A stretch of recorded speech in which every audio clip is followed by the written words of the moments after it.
Hi, I'm Eric, And I'm Heather. and we're pre-engaged. Welcome to another pre-engaged mailbag video.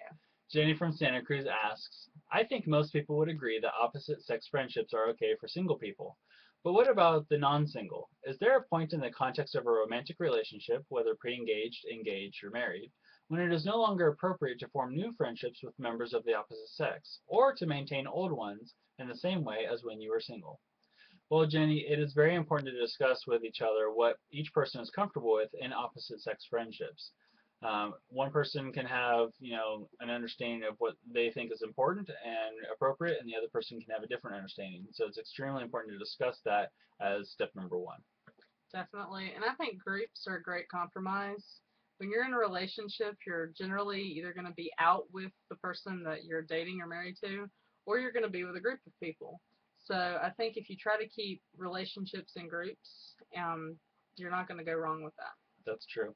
Also, keep healthy physical and emotional distance. Even when you're in groups, you can start getting too close to them, to someone of the opposite sex who's not someone that you're dating or someone that you're with, and you don't want to create that emotional intimacy with another person outside of your committed relationship. I agree. And you want to avoid long, deep conversations with members of the opposite sex that you're not dating or married to. Whether it's an old friend or a new friend, avoid late night conversations, phone calls, being alone, especially in the dark. That can spell trouble. Yeah, that's very true. Don't do or say anything with the opposite sex, a friend, that would hurt your significant other. Mm-hmm. I think sometimes that people may unintentionally do this, and so you just need to guard your heart and be very vigilant as to constantly think, what would my partner think if he was here or if she was here? Would he or she be comfortable with what we're talking about and what we're doing? Right. And avoid double standards. If you have an expectation of the person you're dating or your spouse, make sure that you are living up to that on your end. If you're uncomfortable with your husband or your boyfriend talking to a girlfriend, not romantic girlfriend, but just a girl that he knows, then don't be upset if he's upset that you're talking, doing the exact same thing that you've asked him not to do. So make sure those boundaries are clear and don't overstep them or do something that you wouldn't appreciate being done in return. Yeah, I agree with that. Also, trust is very important. Mm-hmm. I would say that, if there's a jealousy game going on with one person where they're jealous of another person talking to other people of the opposite sex, there's some issues there. I mean, relationships are founded on trust. You should be able to trust your partner and trust the person that you're sharing life with. And if that's not there, there's probably some issues to work through with a counselor or a pastor. So trust is very important, and ultimately, I think it should allow most people to be able to do things appropriately with the opposite sex. Obviously, not alone and in a bedroom or dark place or whatever, but in public. I think that's fine, especially if the other person already knows about it. Definitely. And you need to know your spouse's cultural differences. I mean, in some cases, like where I was raised, you're just never alone with someone of the opposite sex that you're not married to, significantly dating. Yeah, I think in her culture, it was also that even if you were married to someone, you didn't go out with someone with the opposite sex ever.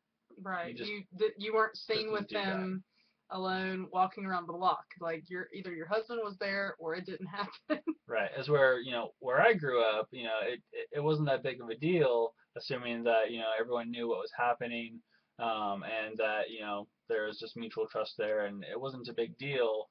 Now, if you kept seeing that person repeatedly, obviously there might be something there, and there would be something more to consider. So the culture does matter there. I would agree with that. Also, I would say don't seek out new opposite sex friends after Yeah. being in a committed relationship.